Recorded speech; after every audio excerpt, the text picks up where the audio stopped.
Yeah. Hopefully you all dug that shit out there. I know we did. It was time to give the intro a facelift for Tracks of the Damned. Brand new logo, brand new everything. So hopefully you guys dug that, and welcome on this. It ain't Manic Monday. It's all fucked up beyond recognition Monday. That's what it is. Because I'm sure everyone's Monday was probably tough. As it always is going into the week. And thank you for choosing us for your fucking entertainment this evening as you go into the rest of the week. So tonight on Tracks of the Damned, we have our review of Vitriol's new album, Suffering and Become.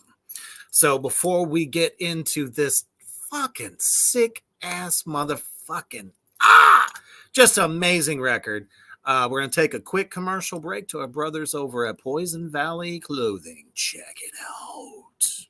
Allahu Akbar.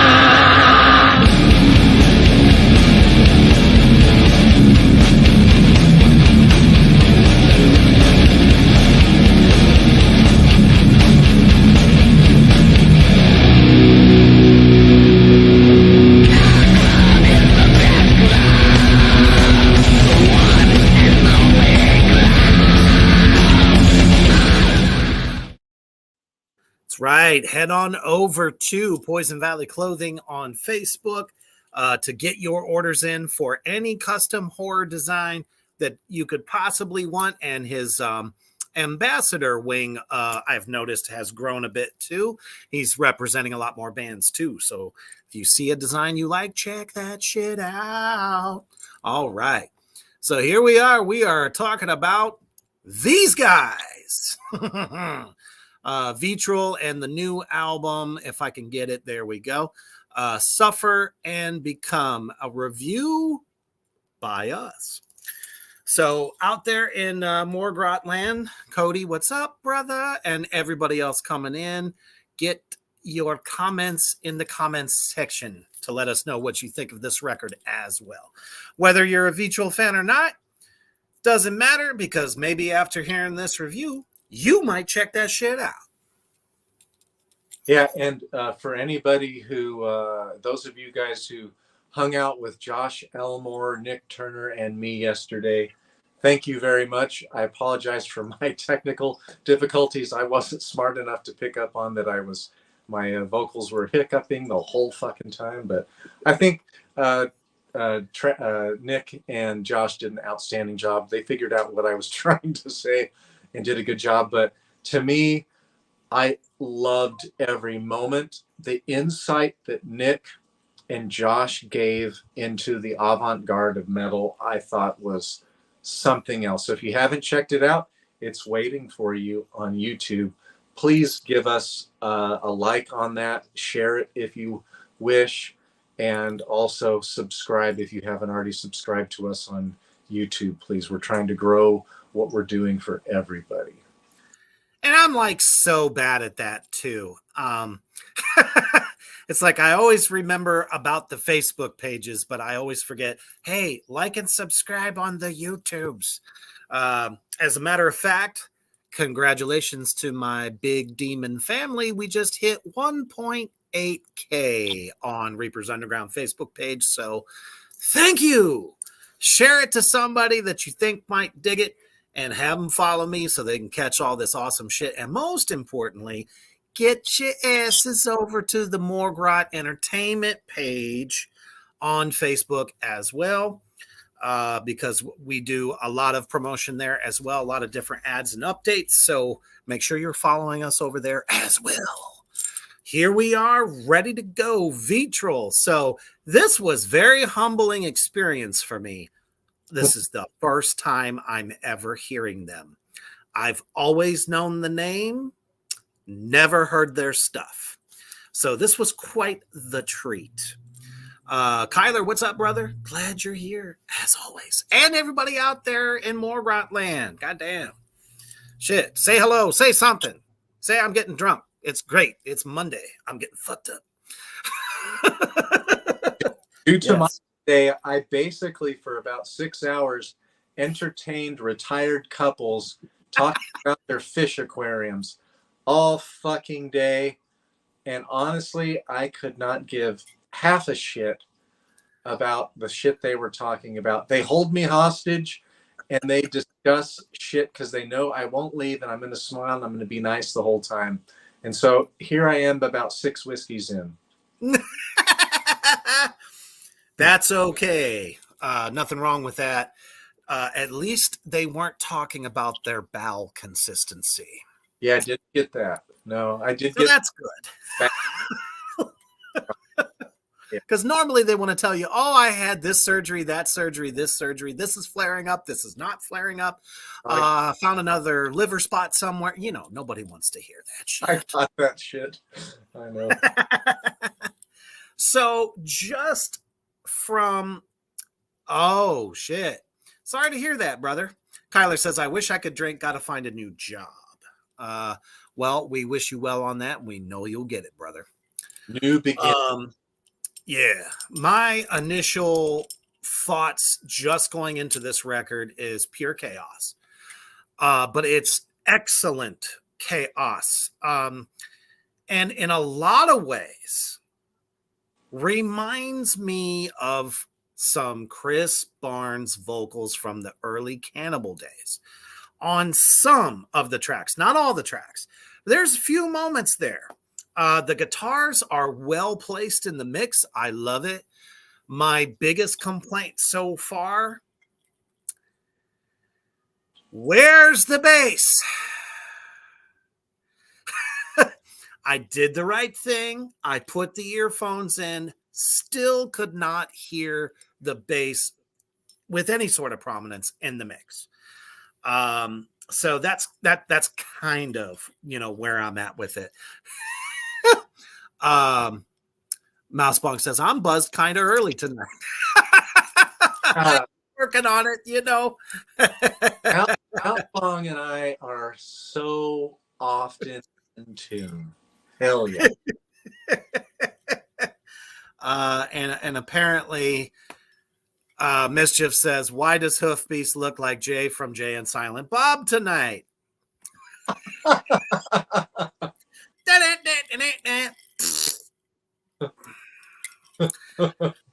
I don't know. I wasn't thinking that. I was just thinking like extra cozy. But now that it's been said, I see it, and you're much cooler than Jay. So,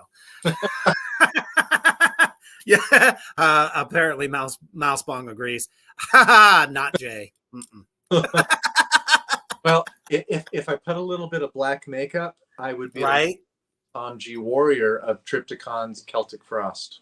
I mean, that's very true. Because now he wears a beanie. This is a Nile ball cap, but I just have it on backwards, which is okay. Trying to have a bit of a different look every now and then. Oh yeah, I'm sporting my finest in King Diamondry, so hell yeah. I felt like I finally got him into the intro, so I'm like, yep, we're gonna pay homage to the King tonight. I'm ready. King to announce a summer U.S. tour right fucking now, and the new fucking album that I know is coming out this year. I can't wait. Absolutely. But on to Vitriol. Yes. And Become. Now, you brought up the bass. The bass is absolutely there. Cody says Hoof Beast needs Boo to say kitty boo fuck. boo kitty fuck before the night is over. Boo boo kitty. Which was the pet name for the girl that he really liked in Jay and Silent Bob Strikes Back. So, all right. So And Mouse Bong is now dead. Oh, Mouse Bong says, say it to me. what was it? Boo boo kitty fuck? Yep. Boo boo kitty fuck. Oh, man, he even put some, like, some stank on it there for you. So she says priceless. Continue what you were saying, though. So you said you had a hard time hearing the bass, and the reason Yes. why, the bass is totally there.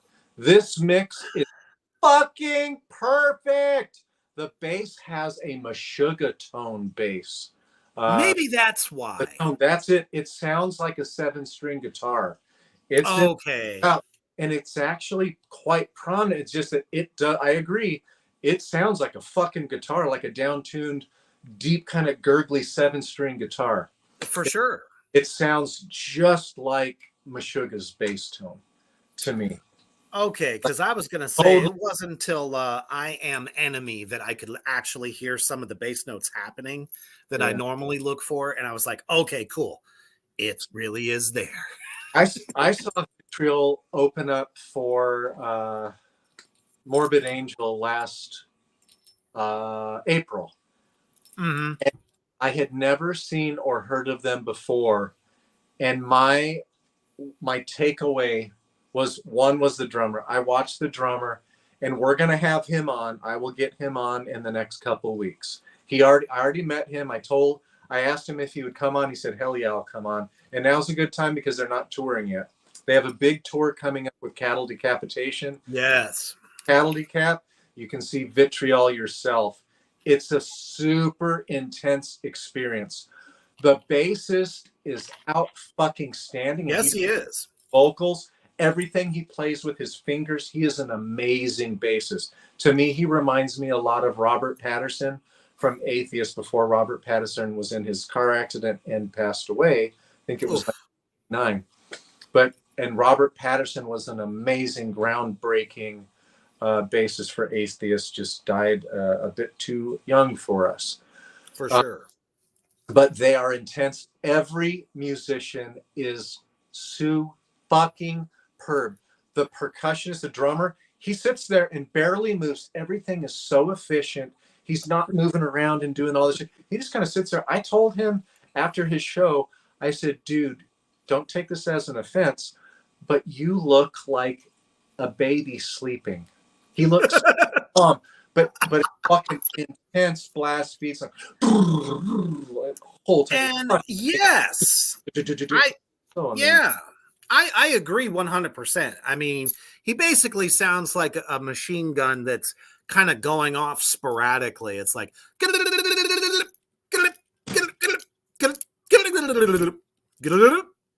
and like I said, I mean, that's your thing.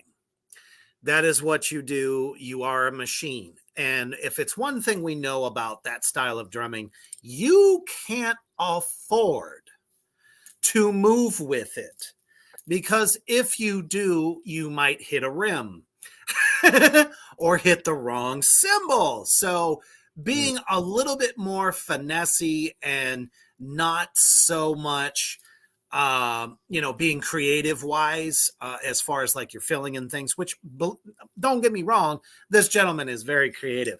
What I notice he does, he's a lot like me. He tries to fill with the guitar. So if a guitar is going, he's going, or, and it's like together, and it's tighter than a whale's vagina. That is definitely one thing I can say about how this band works together. They are so tight, you couldn't wedge a fucking fart through it. You couldn't. It's like they are all moving pieces together, and that vocalist is dancing over top all of that madness. I agree. I watched 2 reviews before this. I was fucking pissed because I'd already heard the album before I watched the reviews, and I fucking disagreed with them 100 fucking percent. And the reason why is this: they made out like these guys were not absolutely in control of their artistic wizardry. And I would argue that this album is exactly what they wanted. The producer did an outstanding job. This is the most intense album I have heard in my whole life. It's like Niles Cast Down the Heretic off of, I think, the album Mm-hmm. 2005. Cast Down the Heretic is the fastest song I'd ever heard. And it's so intense. This is more intense than that. This is like, to me, it's like Cattle Decapitation mixed with Nile, mixed with Behemoth, but more intense and way more blast beats going throughout it. It is. Absolutely, and it's almost like the guitars are blasting right along with it because those 30-second notes in those guitar riffs are lightning speed, people. This is not for the faint of heart. No. Not passive listen. You don't listen to this while you're driving through traffic and you're trying to get somewhere, and you're trying to get somewhere, and you're maybe a little bit late and you're a little bit stressed out. This is going to make you fucking ram into somebody and fuck them up. This Oh, song, it's definitely a rage fest. it's kind of like Cannibal Corpse, which has all kinds of quick chord changes, bum, bum, bum, bum, bum, bum, bum, but super fast and melodic runs, like, and a lot of slow and go, like real, like not stop and go, but slow and go throughout, tempo changes throughout. One of the things that I can definitely say is their use of background keys Yes. was very tasteful. Many times I've said this where you have some very extreme bands such as this one, where sometimes the keys aren't in the fray, kind of coming up above just enough for you to notice it's there. Many times those keys just absolutely destroy it. But in this case, I was very pleasantly surprised with that. And it was basically just like harmonious chorale type keys. There wasn't anything fucking weird in there, anything like shit. I forget the name of the band. Raymond Herrera and Burton C. Bell. I always forget the name. Fear Factory. Fear Factory. Thank you. It wasn't anything like that. It helped shape the mood. And it was really interesting to hear you talk about these beautiful melodic parts, and they are truly well crafted melodic parts. But starting with track number fucking 1 on the record, it begins with the most dissonant, weird, wacky thing that I've ever heard. And I just loved it. I'm like, oh man, I feel like I'm in a psychological horror film. Yeah. And then the shit hits the fan and kicks in. And it's just like everyone's getting annihilated. Like, I love that you brought up the keyboards, because Reaper, would you say the keyboards fit so perfectly that they don't even sound like keys to me so much? No, they literally sound like a chorale of voices. Yeah, it's like the are like really a part of the atmosphere, and they really fill the atmosphere more than their previous album. Their previous album is really good, but not as good as this to me. And it doesn't have the atmosphere and the fullness and the richness of the previous album was To Bathe from the Throat of Cowardice. Good album. I recommend it. It's like a 3.5, maybe 4 out of 5 stars album, in my opinion. It's really good, but you can really separate everything well. You can separate everything well on Suffer and Become, but there's so much more going on, and that atmosphere from the keys and also from that bass that is more prominent. The bass actually to me is very prominent, but it's the Meshuggah tone. It sounds like a fucking 7-string guitar, and it's Now that really, I know what I'm looking for, I bet you I'll probably notice it more. yeah, you will. Couple things from our wonderful comment section. Mousebong says, "Enslaved made me believe in tasteful keys that still sound hard." Very much so. I love Uh, it, especially Axioma Ethica Odini. That's my favorite fucking album by Enslaved. That was a 2011 release that I listened to for more than 1 year. Every week I listened to that. That's Enslaved just fucking rocks, so period. good. In my opinion. Cody says their music video for "He Will Fight Savagely" is fucking insane. Yes, because like I always say, bands that have successful videos actually paint a picture of what the fucking song is about. Not some crazy ass shit. You know what I mean? That doesn't make sense. Their video, it was brutally perfect, in my opinion. Um, These guys project so much anger and aggression live and on this album that if you guys go see them live, they will stand apart from everybody else that you see. If you're not familiar with the songs live because it's so loud, you're not going to hear all the tasty fills and stuff. But to watch, right. like being a musician, I watch the bassist quite a bit. I watch the guitarist quite a bit as well. That bassist is so fucking good. I mean, I watched everybody. The drummer, he literally sits there like a baby sleeping and barely moves anything. His head and his posture A stays right. machine. And it's crazy shit that he's playing. So good.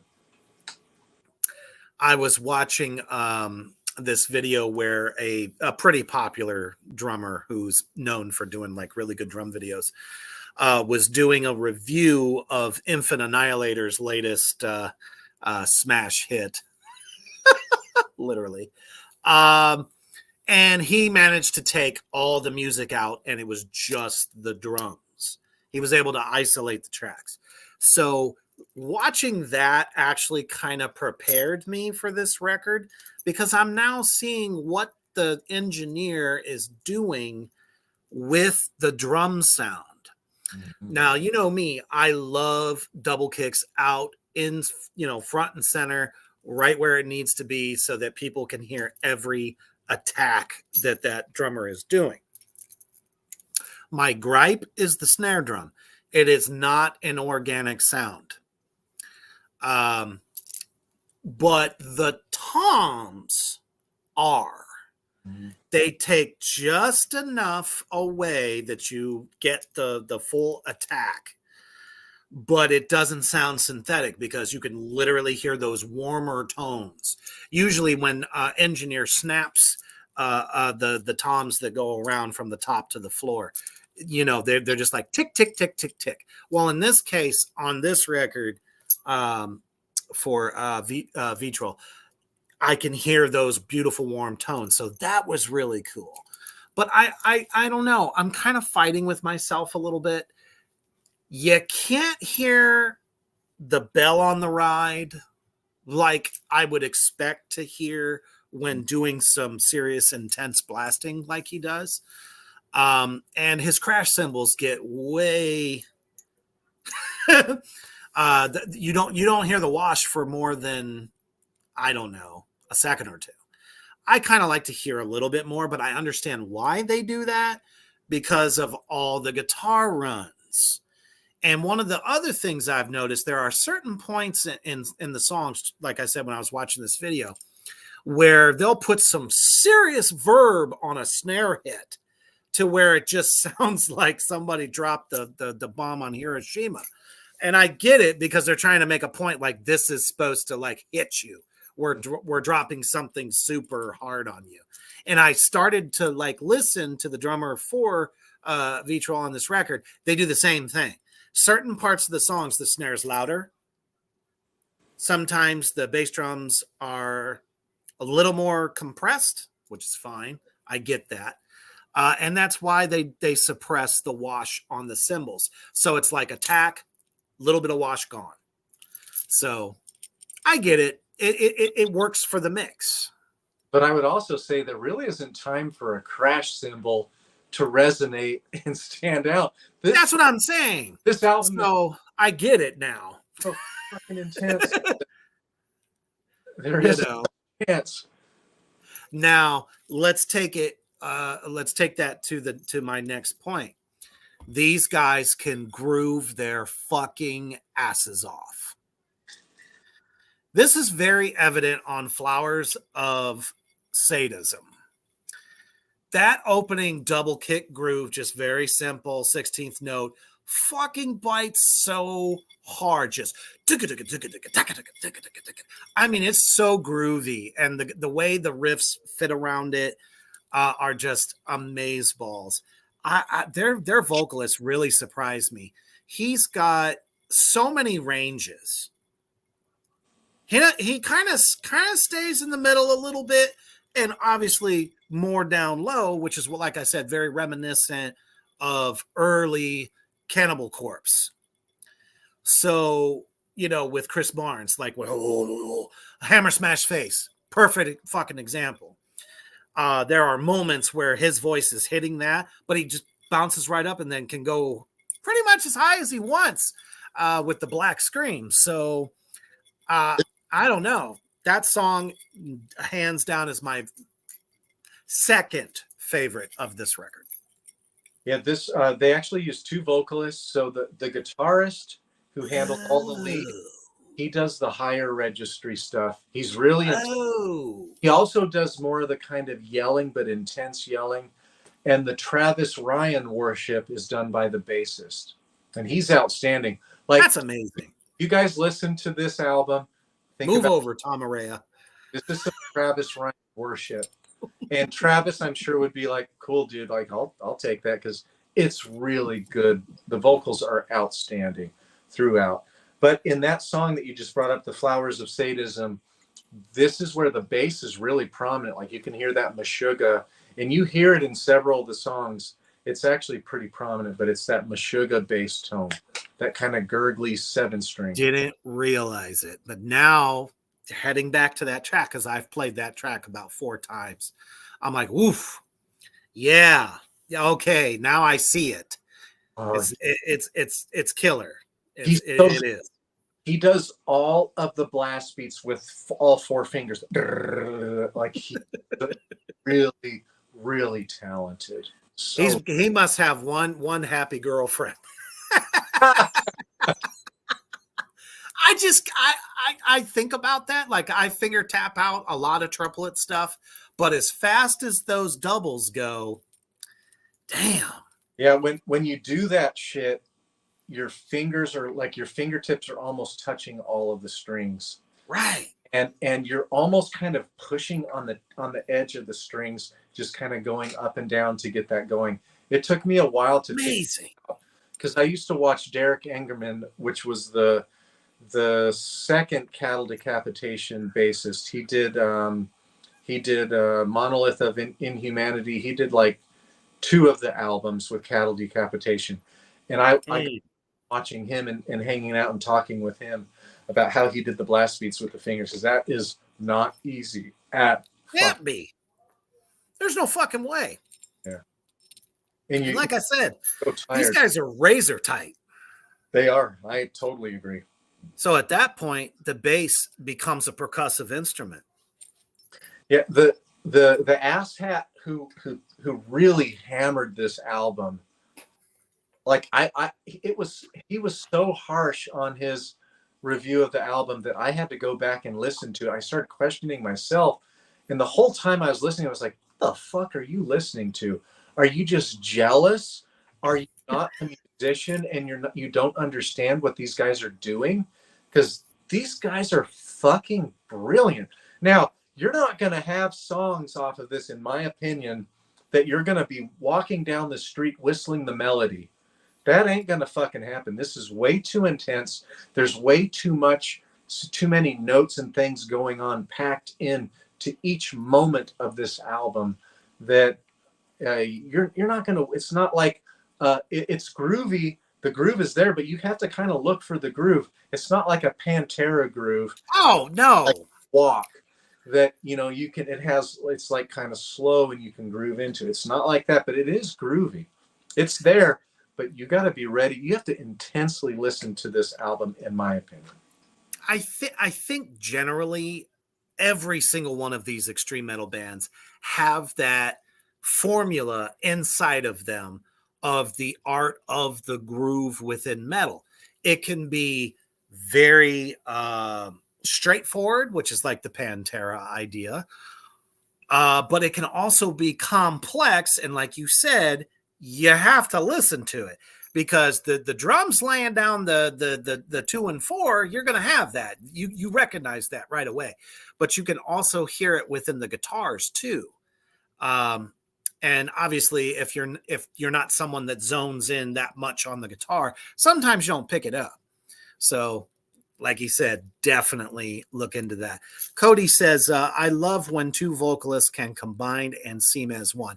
You took that right out of my fucking head because I was like, Beast just gave me a fucking bombshell. I didn't know that there were two different people singing.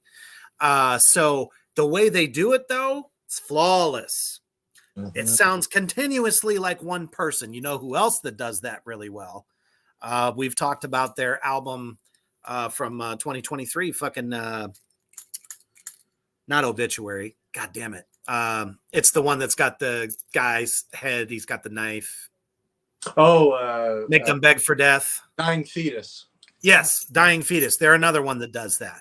And he says, Angel Maker is someone I listen to that does, and seeing them live was fucking insane. Sure, absolutely. If they have that talent, that cohesiveness, where two vocalists can actually be a unit and not overlap each other at the same time, love it. It's when you have more than one person screaming at the same time, fucking sucks. That's the only kind I don't like. Yeah.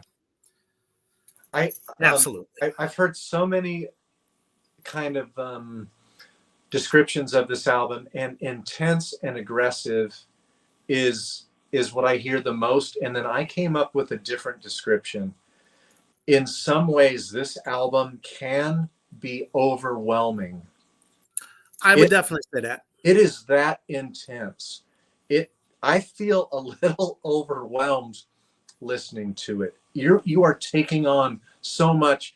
And I forgot, the guy is a pretty famous producer who produced this album. But when our album in the next week or two, the new Human the Hoof Beast album is mixed and mastered, this is the album I'm giving him. I've given him several, but this is the one I love. I can hear everything in this album. I love the way that it's mixed. Absolutely. The engineer at the end of the day is the grand magus of the project because he's got to bring it to life instead of it just sounding like four guys in a practice room, which is why I said I now get the brilliance about why in certain sections of the songs, the drums don't sound the same, or some of the wash or attack gets pulled back from the cymbals. It's for effect. And that's where the artistry and the musicality part comes in. Sure, these guys are technicians like a motherfucker. They woodshed just like I do, just like Beast does, and all of our musician friends. Same fucking thing. They know their instrument inside and out, and they got it down so fucking slick that they're like, here's how we're going to paint. And, the engineer does it. Oh, I'm sorry to hear that. So Mousebong is out there saying, Cody, come to the dark side. Come to YouTube. I'm lonely because Babylon isn't here. Well, wake his ass up. Tell him to stop hitting them fucking gummies so early and he'll catch us. See, I always he's not much of a Facebooker, though. I always prefer YouTube. That's what I like to go on and do the chats in there. So, I think we've hit just about everything to kind of describe the album. Outside of the solo work is so melodic. It is beautiful. I love listening to every single solo. it's different from the melody that's going on, but yet it fits with it in every single case. I this And album, it duels also in certain spots. like it for me, this album, Very Maiden. it it is, I'm just in awe of it. I'm overwhelmed and I'm in awe by this album. It's not like, let's say, the first time I heard Obituary's Cause of Death. Oh, It has right. so much slow and kind of doomy, sludgy stuff that you can identify with it so well and so easy. It's so easy to take in. But this is brilliant to me, but there's so much to take in that it's hard to digest and to kind of categorize in your mind and to enjoy. And I don't know that it gives me the same feeling of like, ah, boy, that was fucking awesome. It's like, oh my God, that was fucking awesome. But shit. Yeah, when you can say I just felt like I got my entire ass kicked after listening to this whole record, that's when you know it's good. And it's funny you bring up that sludgy kind of slower, almost doomy groove. There is a track called "I Am Every Enemy" that starts off very doomy. I mean, it quickly turns into the kick-assery assault on Mount Calvary, but that beginning part though, I was like, yes, show me you can do it, because they brilliantly start with something like that, and then it quickly turns into the quick blasts and the onslaught, as I like to call it, and then this fucking mega machine can stop and go back to it again. Holy shit. And Didn't think they would. I thought it would just be an intro part. Nope. and, and They it's revisit it. and it's a really unique sludge as It well. is. My notes for what was that? That was the "I Am Every Enemy." That's Mm-hmm. lowest song. Yep. And a groove. The groove is the most prominent on that song because that intro part is the most. It's the slowest, so it's easy to kind of grasp that and take it in. But there are a couple of others that have slow parts. Mm-hmm. Predation has Yes. a lot of slow. It's kind of slow and go. It's really intense, but it's the kind of slow down, speed up, slow down, and that slow is in quotes. It's not really slow. But another song that has a bunch of slow is Yes. "The Isolating Lie of Learning Another." It's like getting off a theme park ride. You are absolutely correct. Yeah, I would Uh, say so. so Yeah, glad you brought up that track. Go yeah. So yeah, for it. but "The Isolating Lie of Learning Another." It starts off pretty sludgy and slow, but then it Yup. takes the fuck off. It does. But by the end of it, though, you truly feel the suffering Yeah, of that very concept. Just look at that title. The isolating lie of learning another.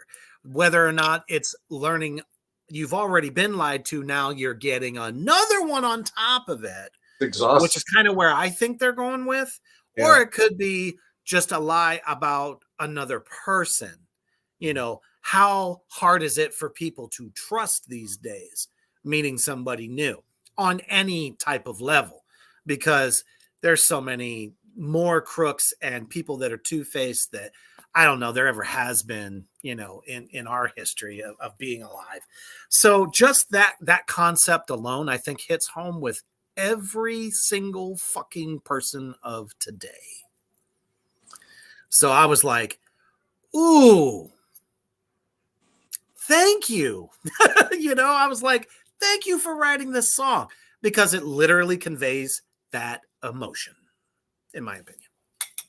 hey Reaper, Vitriol's drummer breaks his arm and they need another drummer and they tap you and they ask you, Reaper, the tour starts in 9 days. Can you be ready for this? How do you feel about that?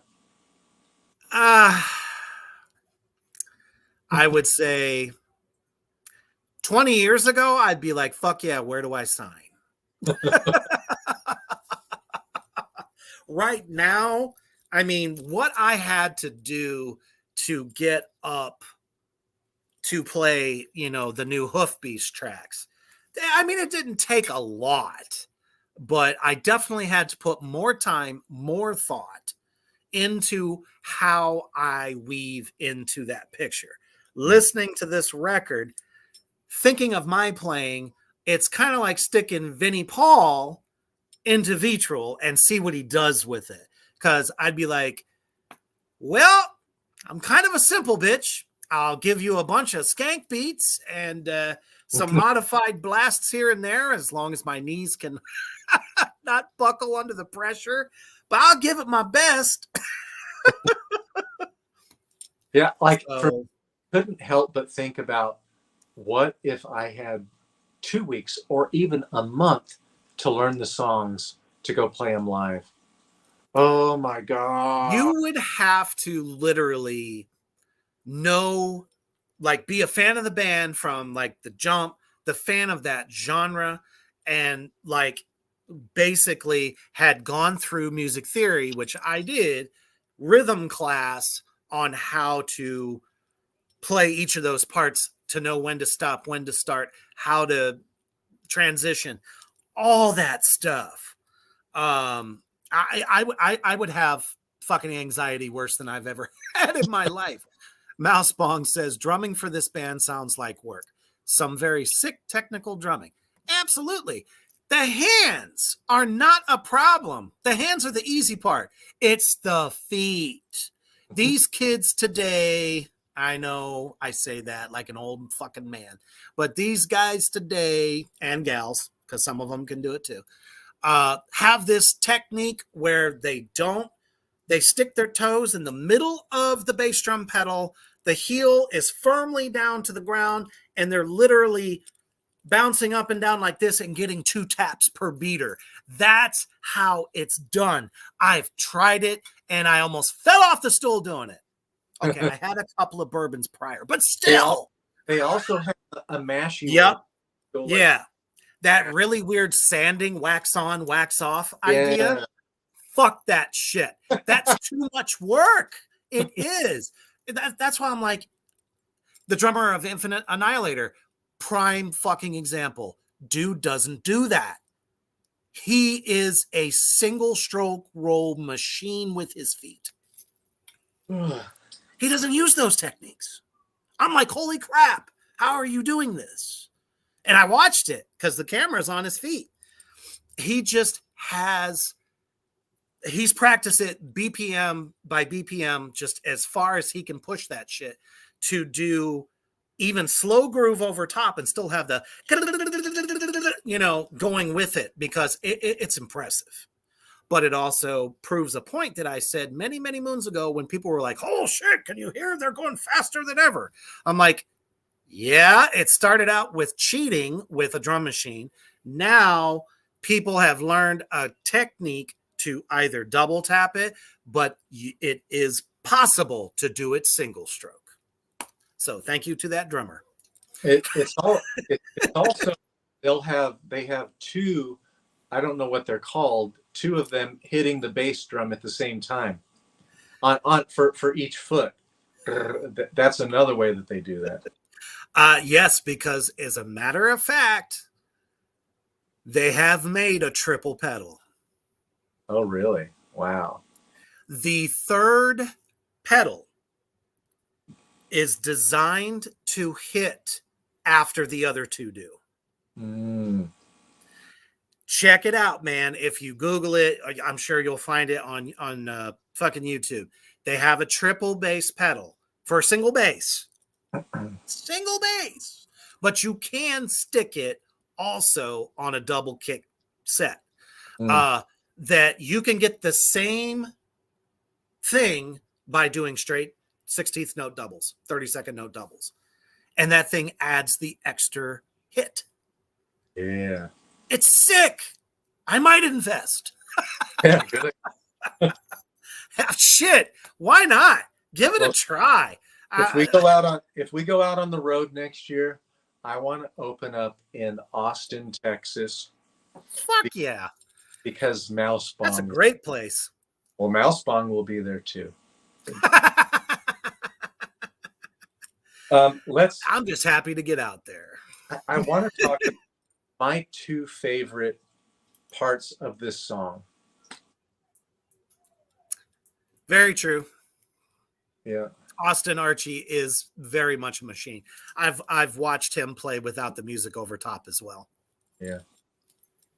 But I want to talk about the atmosphere created on the first track, which is Shame and Its Afterbirth.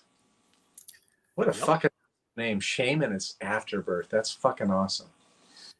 But it is really dissonant and kind of clean sounding, but bizarre, like out of this world bizarre. It's so curious to me that I want to know how they got all those tones and stuff. It's really unusual sounding and really rich.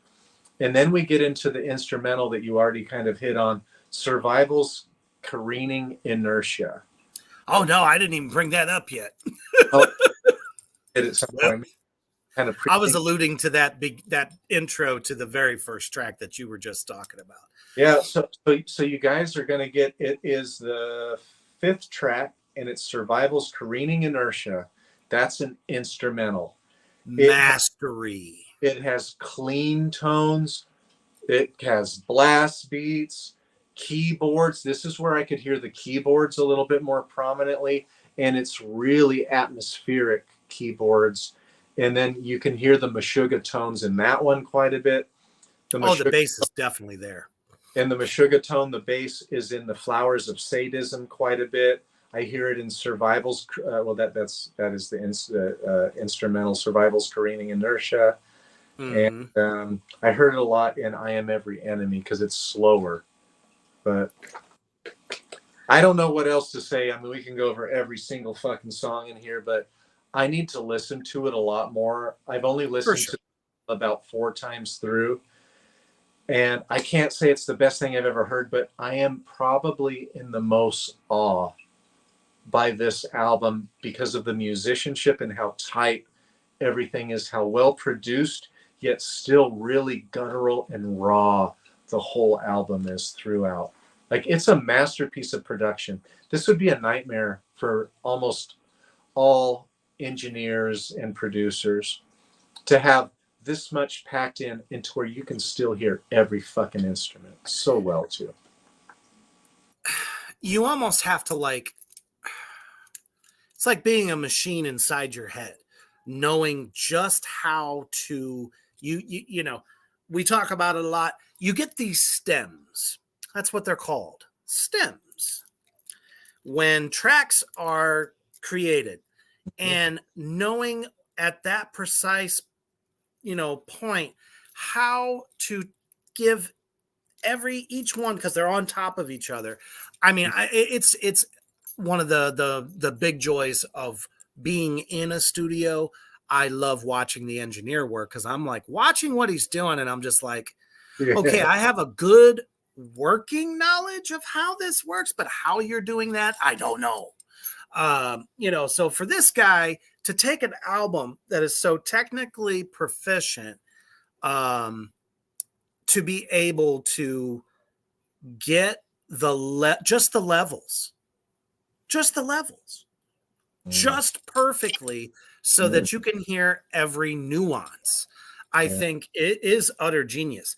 And just kind of getting back to the Survival's Careening Inertia, never have I ever, and I mean, stop me if I'm wrong, but in my listening time within the last 5 years, never heard a clean, almost concert guitar style, almost like classical, with blasting over top of it. I said to myself, you guys have done something that no one ever thought could happen. And why couldn't it, though? Why does it have to have distortion behind it? And I think they almost did that on purpose. I think they're like, yeah, we're going to go ahead and play the riff that we're doing, and then we're going to have the drummer blast over top of it. And it was just so cool to hear how it fits because it's not a distorted guitar. And and then just coming into some of those beautiful melodies towards the end of that instrumental, because obviously it once the drums kick in, it starts to set up for the distorted part. But man, when they come out of that fast blast and just kind of like groove a little bit, there's some air in there, airy moments of tone. Whether it's coming from the guitar or it's coming from those backing keys, it's there, and it just kind of swirls around your head with your earphones in. And like I said, I just really think that piece really stood out the most. Not taking anything away from the vocalists at all. I just think that was a beautiful piece of music. It's like writing a goddamn concerto. Holy crap. A lot of thought. And they say metal can't be that artistic. Yes, the fuck it can. Oh my gosh. Yeah, like this can be like the standard bearer for metal in gaining some fucking respect. I mean, there's so many. Like, I love Gorguts, and what they do is so bizarre. There's so many. For sure. Good. Cattle Decapitation would be so hard. He's late, but he made it. All right, Babylon, fine. Have you been hitting the gummies and wine again, sir? Do I have to give you some cheese? Housebong's already been hitting something. She's probably on dab number 3. She was half in the bag when we started. Yeah. She had me beat. I'm just now coming into my happy, good feeling vibes. If we can get our asses on the road in the next year, then we're coming down to Austin. And now I won't do dabs until after the show, though. Please, because if you fall out of time, I'm fucked. Yeah. Not play with under any influence at all. Oh my gosh. That's a recipe for good old fashioned fuckery up. That is exactly what you did. That is called Dream Girl. Loves fucking metal. Loves super extreme metal. Fucking smokes and fucking drinks. Woo! 6 shots of Jaeger at this point in time for me would put me into a nice slumber for the rest of the evening. Holy crap. I can't imagine sticking dab over top of that. No. I'd be a fucking mess. I've already vomited and been comatose. Yeah, so and just to kind of like come back to it just ever so slightly. The grooves are what I like to call brutal groove. Because when Vinnie Paul grooves, you think of like dun, dun, dun, dun, dun, dun, dun, dun. This is like it's more brutal the way they do it, which is why I think whoever was doing the bullshit reviews on this record completely fucking missed is the brutality of the groove, and the groove exists. I think what they were listening for is what their idea of groove is. That's one thing I've noticed a lot about different metal fans. Different people that listen to metal have different ideas of what each thing literally is. You have your definites, but then there's those like little gray areas where some people say, oh man, that was so groovy. They're like, no, that was brutal. You can put them together. Some people just don't realize that. It's how you do it. It's how, your double kicks will go, because you can get the same groove with single pedal or double. It just depends. But when you add doubles into it, that's when it becomes brutal. This album, speaking of those other, I was very impressed. I usually don't like stuff like this. Yeah, this speaking of the other reviewers, this album is not for everybody. You cannot, you can't be a panty waist and listen to this fucking album passively. It's fucking intense. This album is exactly what Vitriol wanted it to be. Nothing was left by chance. This is exactly what they intended. I think you have a new coined phrase.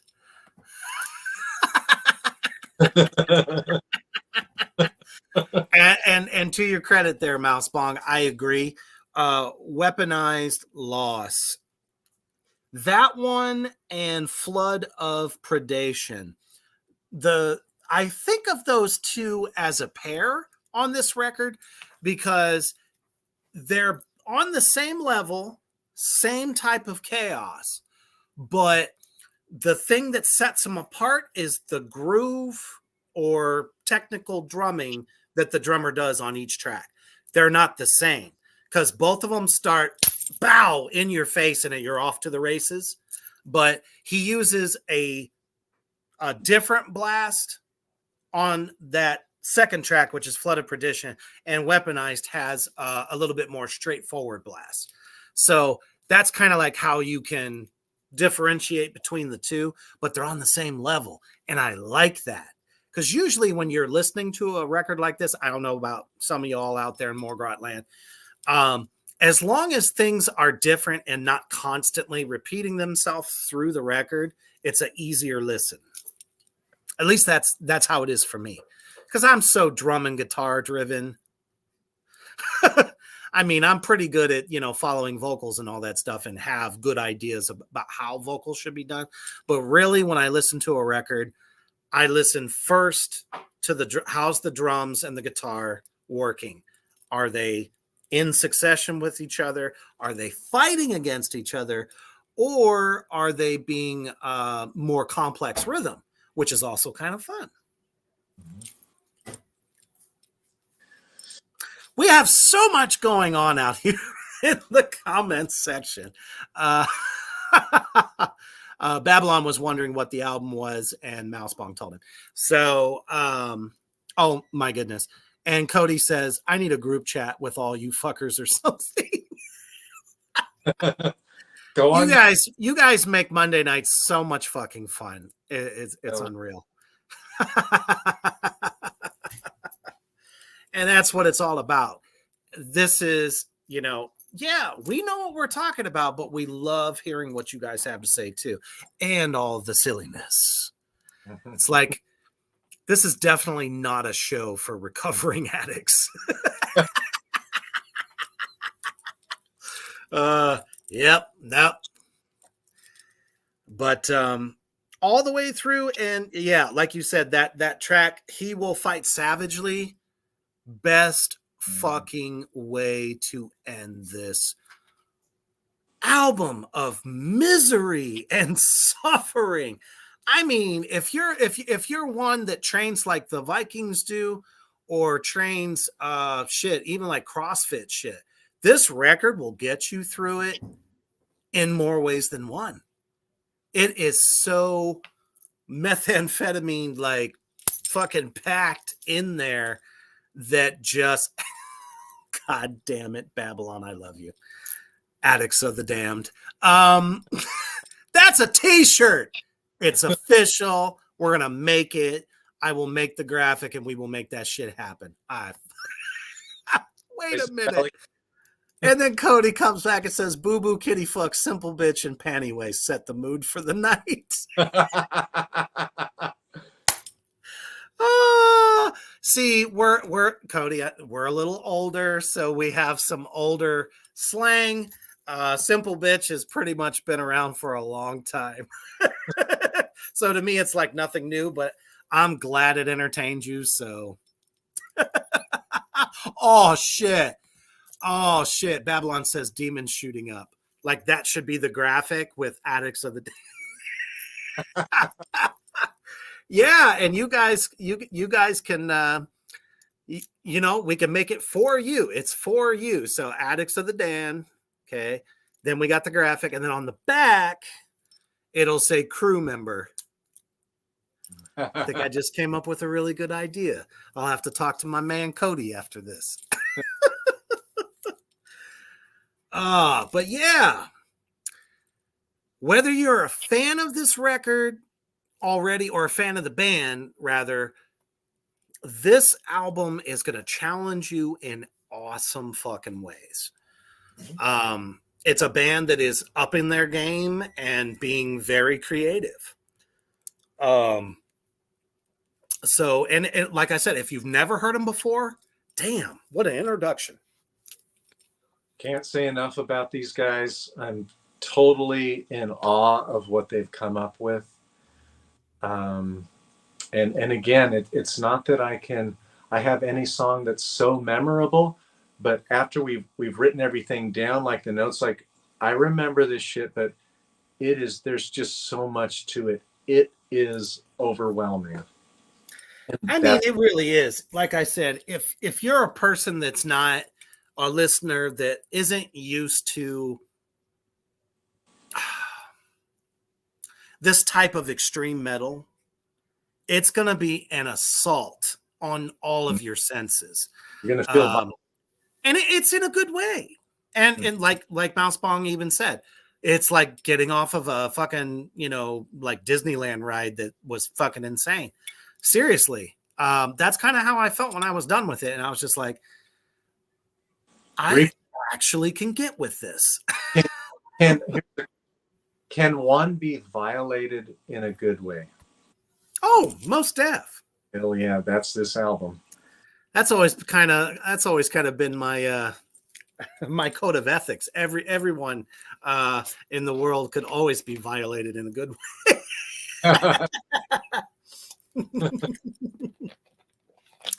Oh shit. So Babylon has another idea for the graphic.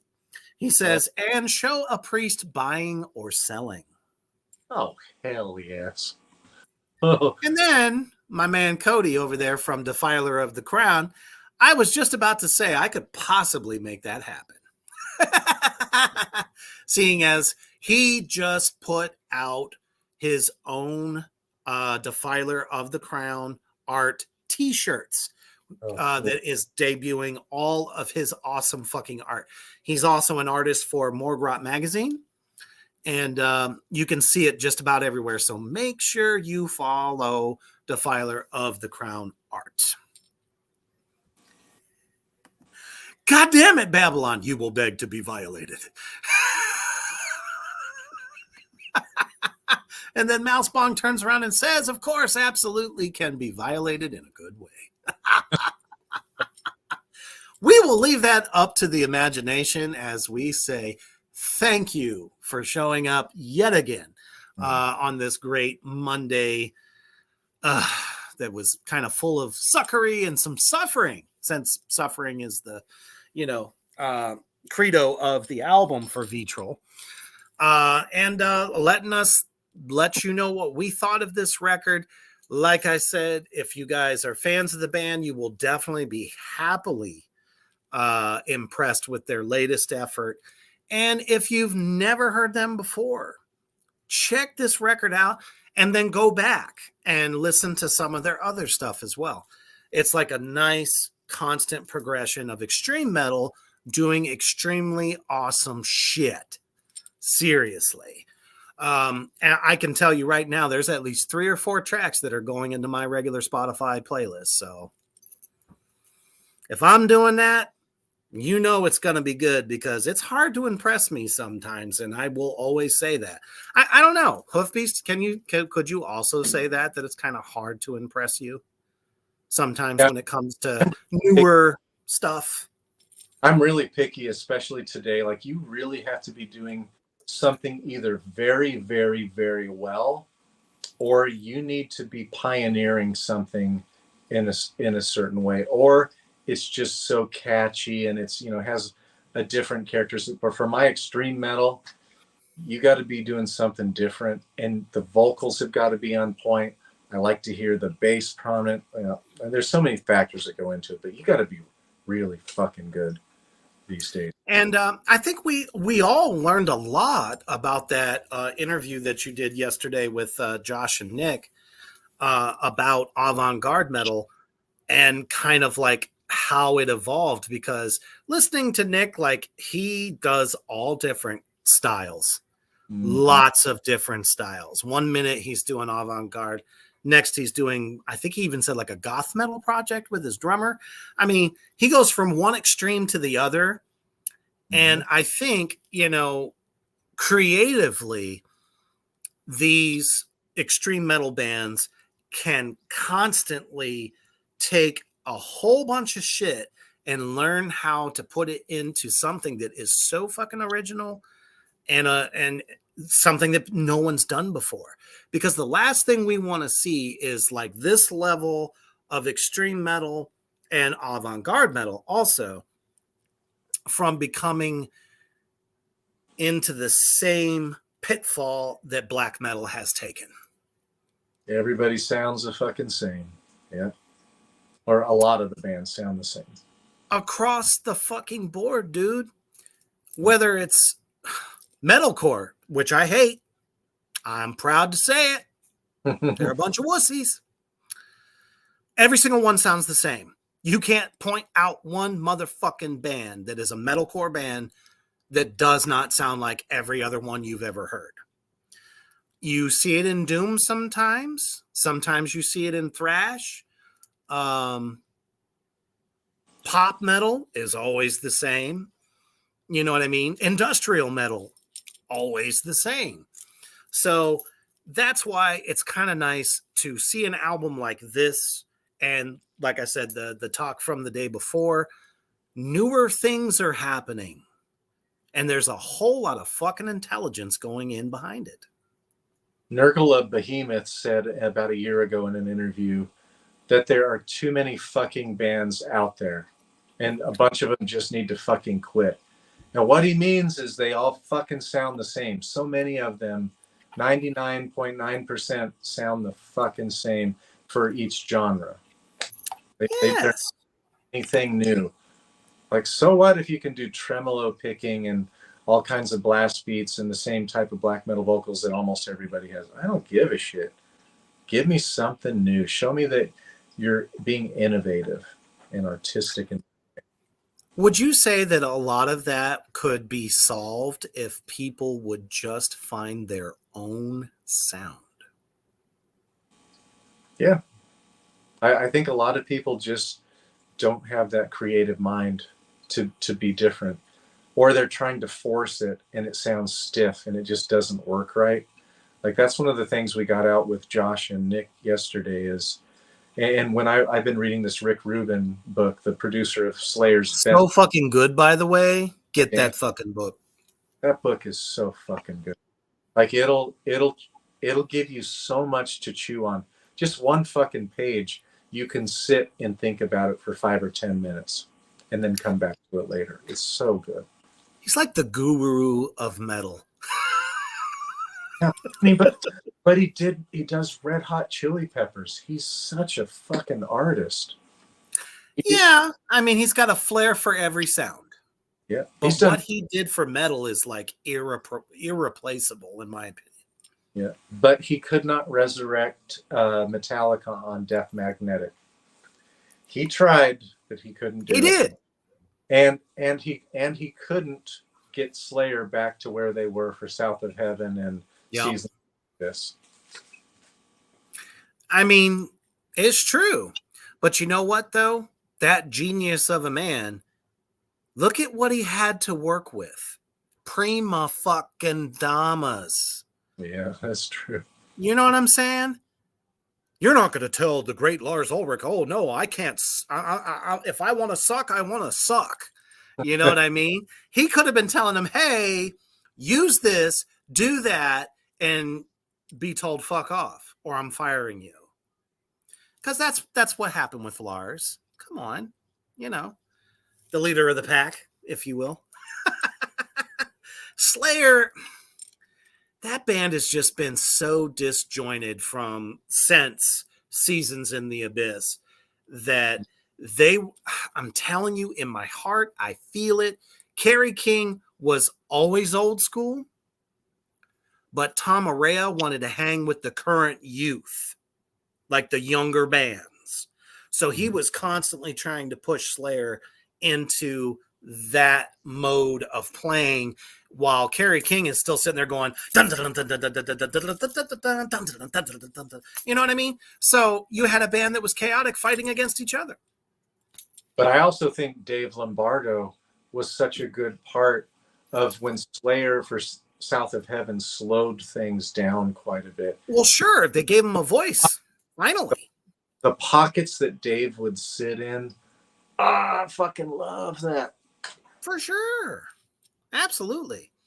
Babylon Sun says the problem with Babylon Sun is what we can't figure out what type of metal we are. We just start playing, and it could be anything from song to song. That's good.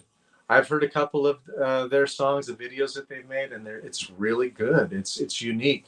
That's good.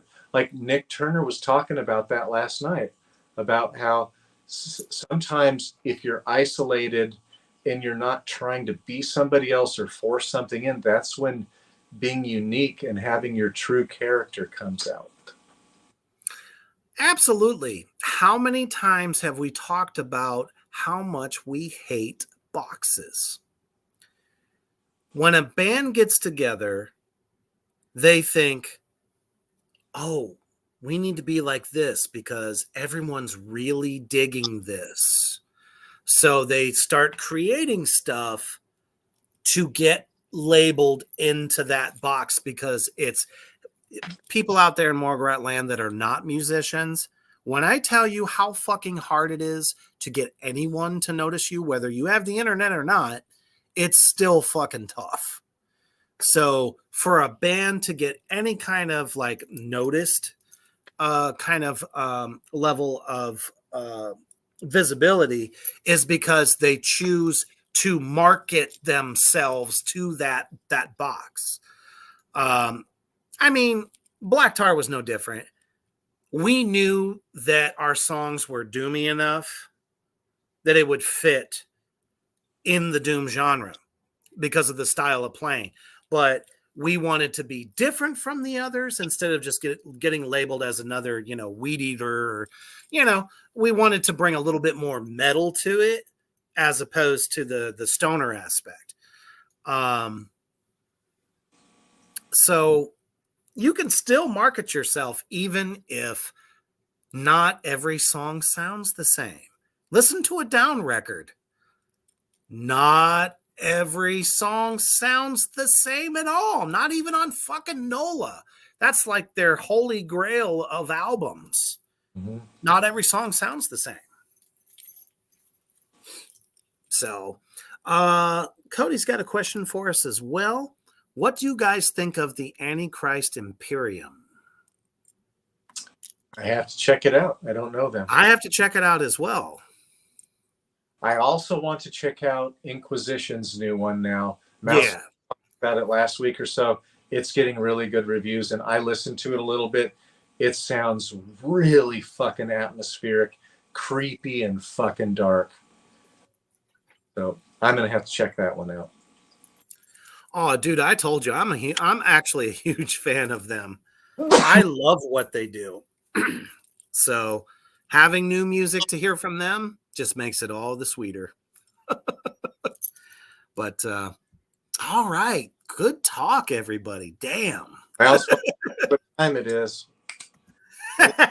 He's like, click, click, motherfucker. Get that bowl going. Right. Thank you guys. Oh, go ahead. I do not perform under the influence, especially on stage and even here, because I tried to do it our first get together, didn't I, Reaper? Yeah. Oops. See, I do what is known as controlled levels of buzz. I don't ever get to the point of like falling apart and not knowing where I'm at. Unfortunately, the time that he's talking about, I think you said you were only supposed to take a little, but you ended up taking the whole thing. Yeah, I took you were big over. Well, although that was a few months ago when I ate a 250 milligram gummy, And God damn. 15 minutes into it, it was like 15.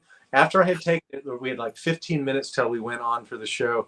And I was like, unholy shit. I knew something was wrong.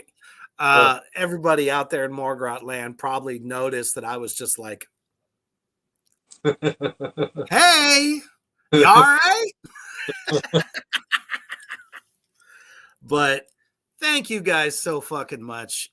This was an absolute blast. Every episode that we do just gets better and better. And it's special because you guys come along this, with us on this, long road to hell together, known as the week.